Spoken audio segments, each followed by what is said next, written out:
መዞር ትችላለህ። ልጅቷን አዝላት ጭንቅላት ላይ አዝላት መዞር ትችላለህ። የብሩኬ ልጅ ያልሆነውን የብሩኬ ልጅ ነው ብላ እኮ ነው የመጣችው።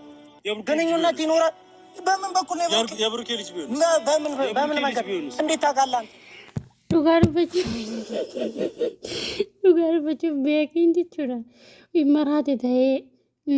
ድራማ ደጀዴ በሌ ሳራታይ ዱጋር ብዬ ብሩኬ ሙጫ ብሩኬ ዮታዮ ብሩኬ ወጅናተ ጋፈሰነ ብሩኬ ራቱ ሙጨቲ ሲቱ ቀበ አልጋራት ልክስክሲ እንተይና ዱጋር ቢሉበጁ ወይ ሞ ጃማኑን ሰይና ነው ዳይማ ምድነ ማውር ጉዳዳ አሰላሙ አለይኩም ወራህመቱላሂ ወበረካቱ በለየን ገጋካል ወን ምሳል ከረ ከሞል ተነጋገዛኒ በቅርብ ነገር ነው በተወይቲ ገናት እንጂ ተይሰን እንጂ ለማርከተን በከት ጅርቶ ተነጋ ፍራምን ረቢ ሰን ራጅራት እንጀጃ ዱጋር በቹ ፍጆለን ባይና አርሰን ያዳ ወላሂ ላዘን ጀቹና አከፍሰን ጀዱ ማታተ ዘለል ሊዲሚኒ ቤኪ ወላሂ ከሰበይ ቤኪን በቃ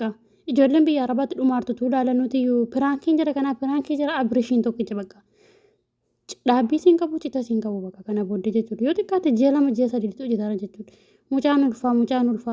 ulfa kalli maalti carqiin keessan jiru kaleessan argine nuti daa'imman nu seetan immoo horii nu seetan fissees ta'e beekiis ta'e achitti deemaa wal fixaa miidiyaa irra dhufanii waliin nutti hin fixinaati dhugaa rabbi dubbachuu likiskisii kana beekiin maal godhate beekan inaan immoo keessan baanee reeb nuti kodu wallaalaa miti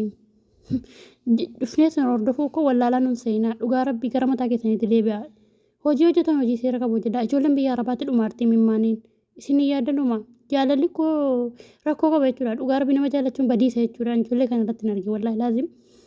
jaalalli nama boota nama qabaachuuf sababa jira ijoolleen bishaan mituun dhugu ijoolleen sababa jiraatti biddina nyaatiin boo'ichi himimmaana himii kaleessa nama meeqa rabbashee nama meeqa fite jechuudha garuu immoo jarri kun osuma kana gana carqii kaleessa jaanuwaariin hadhama mucaan kan burukkee ta'e dhufe